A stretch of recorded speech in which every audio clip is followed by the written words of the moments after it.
The Steelers haters, pray for me. I am in Pittsburgh all week long. Pittsburgh? The Penguins and the Caps are going to get it going in games 3 and 4. We'll be there all week. This guy was monitoring all things Philadelphia all weekend long. It was a wild draft festival up in Philly. He's out in the Chicagoland area. He is the longtime shutdown corner blog writer for Yahoo Sports, and you can follow his journey out on Twitter, and tens of thousands do, at Eric_Edholm. That's EDHOLM. And he is here with his draft report card and all other sorts of nonsense as well. But more than that, dude, you wrote the story of the week that was shared by everybody in our industry who has ever loved the draft or draft people. And I want to begin with that because we'll get to the Ravens and we'll get to your thoughts on quarterbacks and wide receivers and deep depth and all that stuff. But you wrote that incredible oral history of the Ravens last year, and I always promote that. I know it's pinned up on your blog, Eric, and I tell people to go read about that. But this Joel Bucksbaum story that you brought out with Mel Kiper, just a phenomenal little piece of history for those of us who love the draft and have loved it for a long time. Oh, well, I appreciate that. Maybe I should change my pin and put that one at the top. But, yeah, I mean, just a brief background. I worked with Joel. I was at Pro Football Weekly for a little less than a year when he died. He actually died on my birthday. I was in New Orleans having a drink after, Saints-Panthers, and called my editor, hey, did you get my story? And he said, yeah, Joel died. And, when I heard that, it was a big deal. I mean, Joel was a huge part of not only Pro Football Weekly, but just our industry, as you know. And he was the closet draft guru. He was the shut-in, the guy that nobody ever saw in person. He didn't like being photographed. He wasn't on TV. He was on a couple of radio shows here and there, including you. I know you've talked to him many times. And, the work that he and Mel did, it was so different in a lot of ways.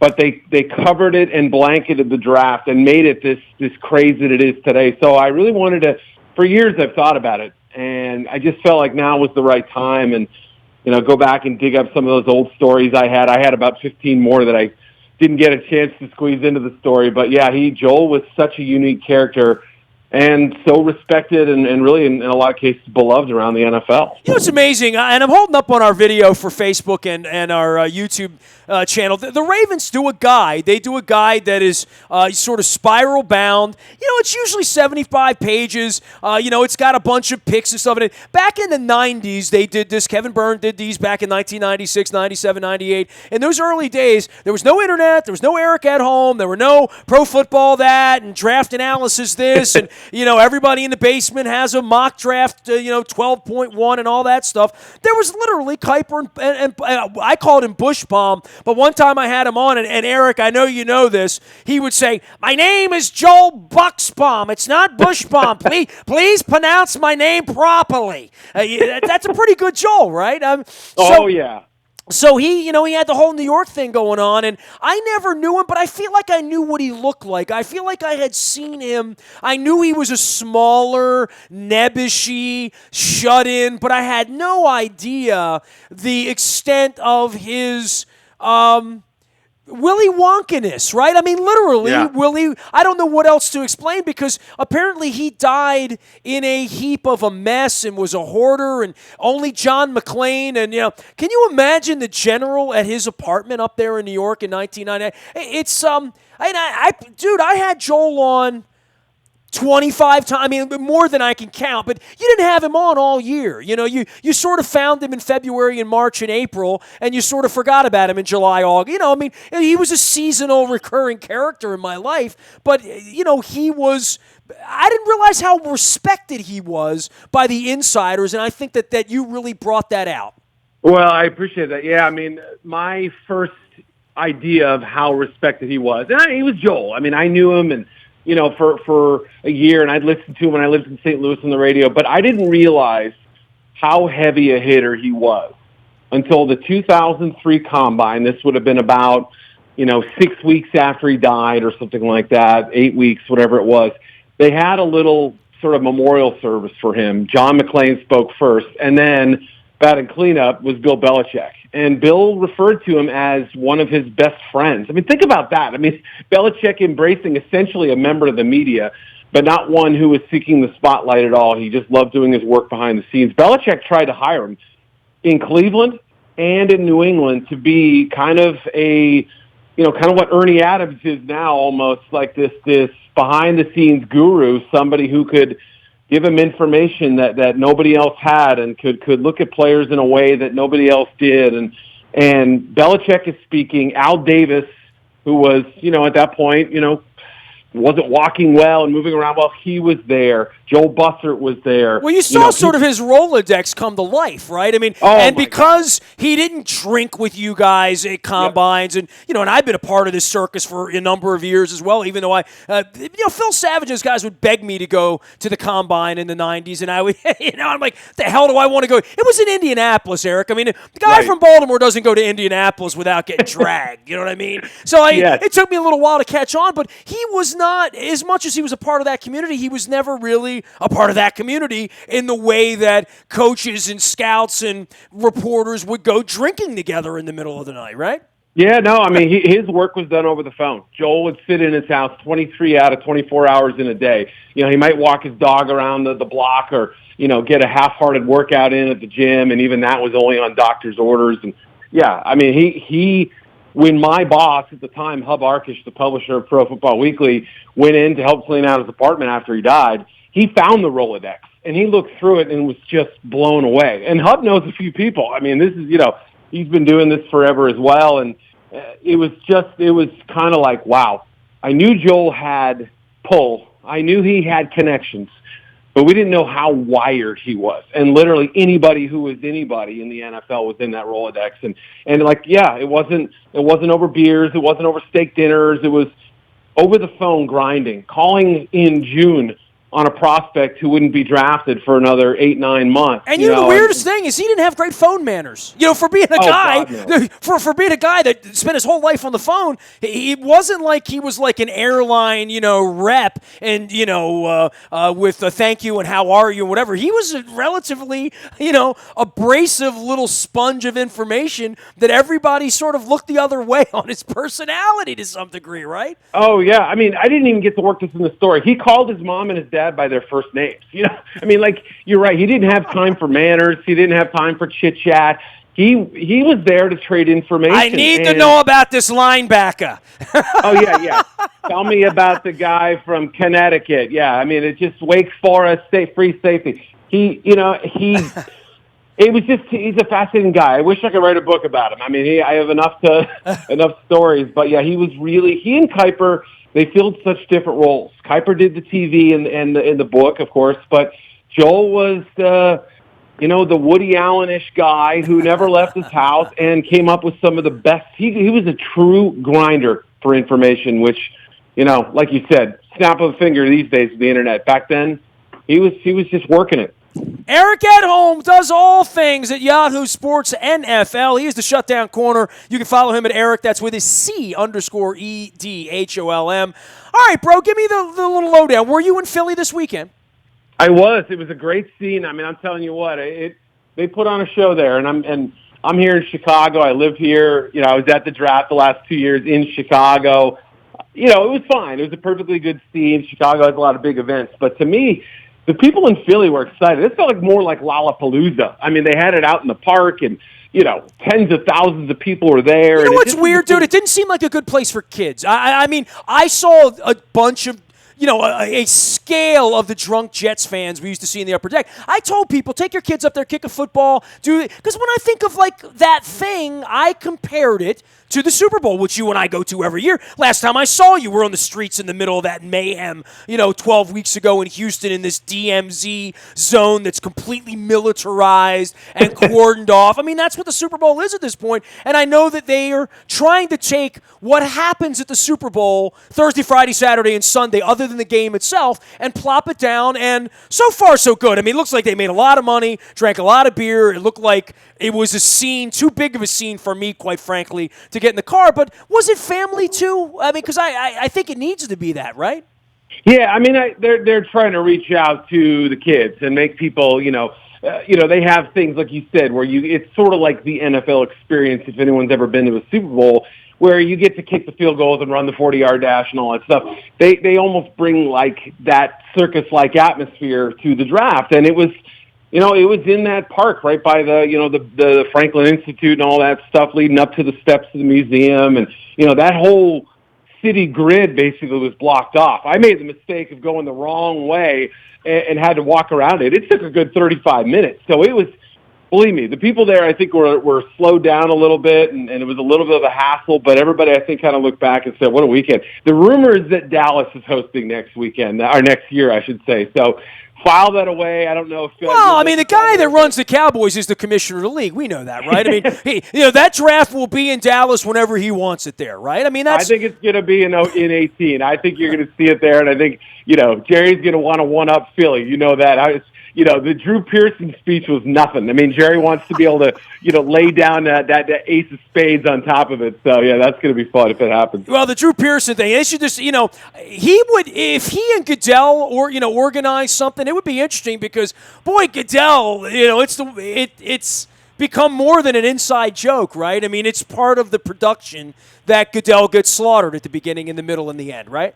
Oh, easily, yeah. I mean, he can step aside and let somebody else make those picks. I think he is a $40 million Kevlar suit. He doesn't care. I mean, he's taking heat and bullets for the owners, and I think he almost invites it. Come on, Philly, you can do.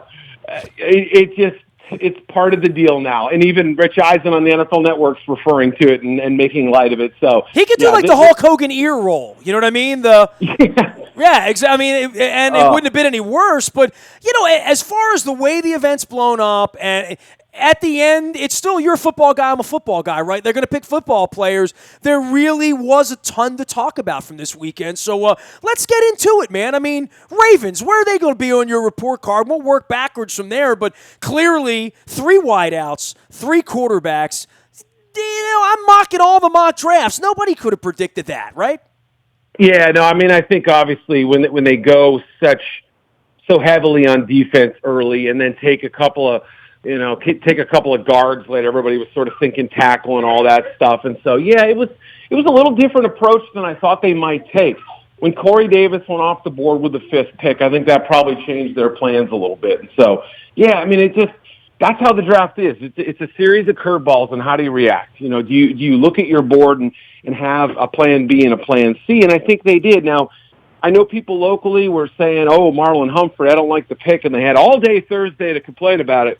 But when you start peeling it back and you look at what else they've got, Chris Wormley I thought was a great choice. Tim Williams, stays focused, could be really good. You look at it in that respect, and I think that Ozzie and company did a nice job. Maybe didn't fill every need, but it got a lot of talent. Eric Edholm covers all things NFL, and he has his report card up at Yahoo Sports as well. You can go to Eric_Edholm and read his work, as well as at the Shutdown Corner blog. Thoughts about this cornerback versus every other position? Fans here were a little disappointed that they took a corner. Eric, you being the Shutdown Corner of all things, November, December, Beckham, you go through Antonio Brown, the Tom Brady thing, the Des Bryant thing. The losses that the Ravens sustained last year were 3rd and 4th quarter losses where the ball went over their head, where Jimmy Smith wasn't on the field. It really cost them a season that would have looked and smelled a lot better had they been able to play a little pass defense or get to the quarterback late in games last year. I talked at length December, January. You sit with me at the Super Bowl. I know I was talking corner, rush edge.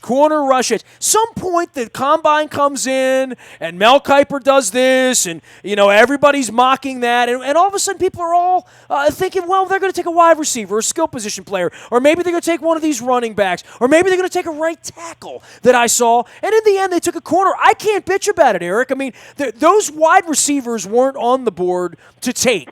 They got a guy that I don't think they woke up on Thursday morning believing they were going to wind up with Marlon Humphrey before the day was over.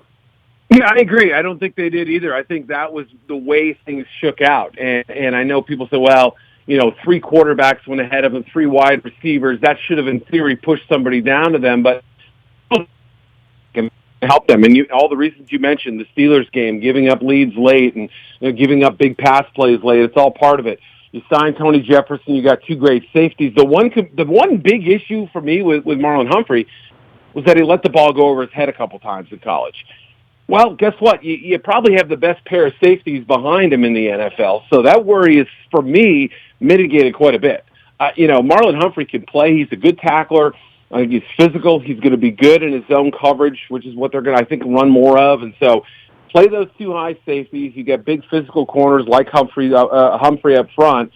And then you have more depth now. And I'm telling you, Tim Williams is special. The off-field stuff was a big concern. The fact that he's maybe a unitasker, more of a pass rusher than anything else, that's the concern. That's why he slid as far as he did. I mean, we could be talking about something pretty special here if he stays focused, if he's not distracted by things off the field, if he doesn't flunk a drug test like he did a couple times at Alabama. You might have a 10 or 12 sack guy, somebody to go hunt quarterbacks, and that's pretty important in that division. So, yeah, I really kind of overall liked what they did. Maybe it wasn't an incredible haul, but I gave him a good solid B. I thought he did. And maybe Alex Lewis can play tackle, and one of those guards can start day one. Who knows? That's why you bring in all this competition. All right, so for the quarterbacks that went off, and I know you live in the Chicagoland area, of all the teams that sort of went all in, and look, I've been talking to people in Philadelphia, not just about the draft being there, but also about the Eagles. They were the ones last year that sort of went all in. Where are you with Trubisky and the Bears? I mean, there is a thought that you at least got to get the best quarterback in this draft, or you're going to be sitting around another year. But they did go spend all that money on Glennon in the same way that we've seen Osweiler get all this money in the offseason, and even Sam Bradford last year. These quarterbacks somehow feel crazily disposable at $15 million a year, don't they? Oh, right. Yeah, you're basically using them on a one-year rental almost. And that, we didn't necessarily know that coming into the draft. I know the Bears had done a lot of work on Trubisky, on the quarterbacks as a whole. I kind of thought maybe they'd think Deshaun Kaiser in round 2. That was my gut feeling coming into the weekend, and that they would go defense with that pick. They trade up. They give up 3 choices to move up 1 slot, brilliantly played by San Francisco. So, yeah, I mean, it's a risk. And their draft, the Bears draft, was full of risks. They took 5 players. All 5, I thought, carry none of them were safe picks. And Trubisky could be special. And that ultimately is going to define their success. If Trubisky works out, they'll be fine. They'll if it's a one-man draft class, that's okay. I mean, believe it or not, that's, I think, okay for them. They have a lot of needs, but you need your quarterback first. And Mike Glennon's no guarantee, but I look at their roster and think, between Glennon, who hasn't started much in the last couple of years because of Winston, et cetera, Trubisky, 1 year of college starting, Mark Sanchez, the number 3, he hasn't, played a lot in recent years. So 3 quarterbacks on their roster who haven't played a lot of football in recent years. So there's no question it was a major, major risk by the Bears doing what they did. Well, we all knew these quarterbacks were going to go, and they probably were going to go somewhere in the first round. The question is who was going to blink and make the move. Clearly the Bears made the big move. All the wide receivers start going, and then here come the Chiefs. I mean, I know they've been talked about, and nobody really believes in Alex Smith in January and him winning 3 or maybe 4 football games in a row like that. But for the Chiefs to go all in on Mahomes, that was a pretty ballsy move by Andy Reid, by the whole organization there. I sort of tip my cap to them to some degree. I don't know if the kid can play or not, but they showed a lot of conviction. Yeah, they did. And this is a Chiefs organization that, if you follow the team at all for any length of time, that they just don't typically make moves like this. So this was Andy Reid coming in and making the boldest quarterback move on draft day in the franchise's history. There's no question about it. I mean, you cannot find another example of them. They hadn't drafted one in round 1 since Todd Blackledge in 1983. So there's that. Number 2, they're moving up 17 spots and giving up next year's 1 to get Mahomes, who, frankly, needs some work. But Andy Reid has been chasing Brett Favre, the next Brett Favre, for 25 years. I mean, he had him in Green Bay, brought out the best in him there, found a pretty good substitute, Donovan McNabb, squeezed every ounce of ability out of him. They did a lot of winning with Donovan McNabb. I find it a shame that when I look at the crowd in Philadelphia, I don't see any McNabb jerseys. It's kind of crazy, isn't it? I saw more Brian Dawkins jerseys than anything else, and then after that, it was maybe Carson Wentz, and there was not a lot of McNabb love there. As far as I saw a Bobby Hoying jersey before I saw a Donovan McNabb jersey, which is a sad state of his legacy there because he was a hell of a quarterback.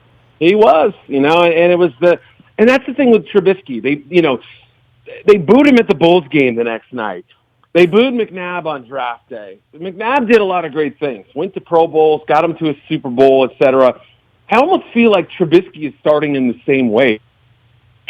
People didn't like the pick, and they're out on him, which I never understood. It doesn't make much sense to me to boo the pick. You want to boo the GM, the head coach, whoever, fine. You're booing the kid? It doesn't.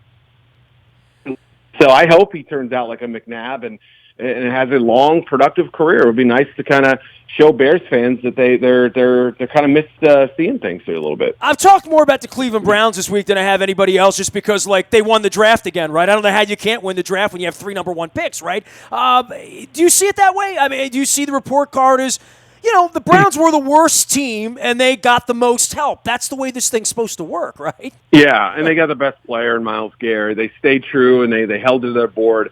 They got picks for next year. They have multiple picks in rounds 1, 2, and 4. They're loaded. They're absolutely going to be loaded the next couple of years.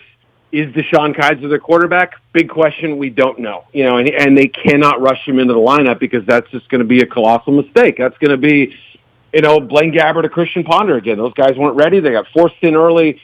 We saw what happened. Now, maybe Kaiser's more talented than those guys, but still, stability is going to be huge for him. And then all the picks next year, all the picks they got this year, it's going to be a big part of what they've got.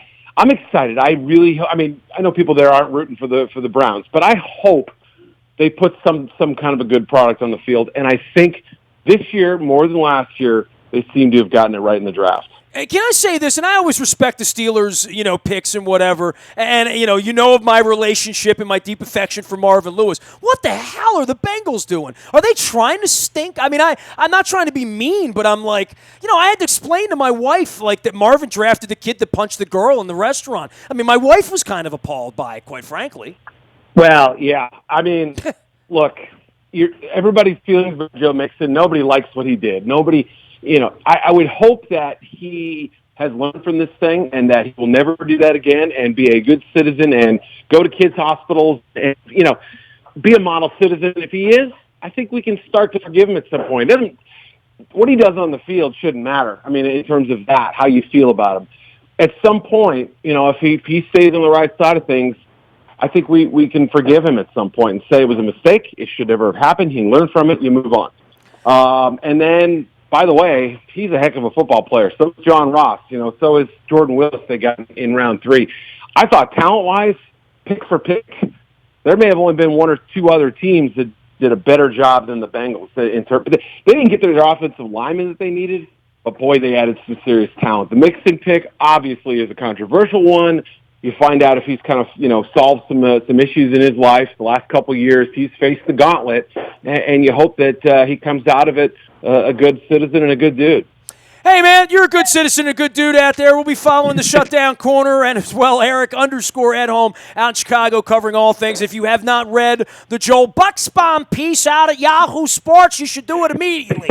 That's my best Joel in honor of him. I didn't realize you were so close with him or knew him or worked there. That wasn't immediate and apparent in the story, I didn't think, right? I almost included myself in the story, but I thought this is not about me. This is about Joel. Nah, you should add a little editor's note in italic with your own little thing because I didn't know him. I had him on the show. And maybe nobody really knew him, but that's a story that's going to be timeless because you wrote about the infancy of a whole thing that they got 250,000 people to go and spend $12 for beers, and you've now flown across the country to participate in it. That event looked like something I want to have in my city, for better or for worse, and they have now created this weekend that not only everybody stops and watches television, but one city lays out millions of dollars, and they've turned it into a traveling road festival, and it's going to be successful wherever it goes, right? As long as they have weather, it'll be successful.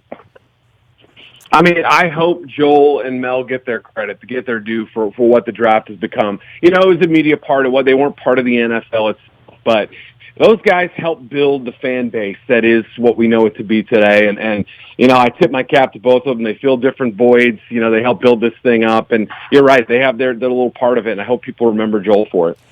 Great having you on, man. Rest up. It is the off season, of course. You shouldn't be working this hard, but at some point we'll all get to breathe and actually watch some real football. Thanks for coming on, as always, Eric. We'll see you soon, bud. Sounds good, man. Thanks for having me. Eric Edholm, one of our favorites at Yahoo Sports. He's the Shutdown Corner blog. You can follow him, ERIC_Edholm. That's EDHOLM. No one covers the NFL better than him. He was in Philly. He's got his report card out for all things draft this week at yahoo.com. You can find me out at the WNST.com.net. Did I say com? I meant Yahoo. WNST.net, the buyatoyota.com audio vault is there 24 hours a day from anywhere in the world. It must be Pittsburgh or the notion of Pittsburgh that's going to screw me up all week. Might be the fact that the Orioles blew leads all over the weekend, the Wizards lost, Capitals are stinking it up, I'm stuck in Pittsburgh. But at least the Ravens got some new football players. So Luke's been on the scene for all that. We'll be following the Orioles to Fenway Park as well this week. The Buy a Toyota audio vault there for you 24 hours a day from anywhere in the world. It's at WNST.net, not .com. And it's all brought to you by buyatoyota.com. Don't forget the trips we have offered now. Nashville, London, Minnesota, Green Bay. Some of the best trips we've ever had. All on sale now. $100 off at WNST.net. Get out there and check it out. I am Nestor. We are WNST.net. AM 1570 and WNST Towson, Baltimore, and we never stop sneezing, and we never stop talking Baltimore sports.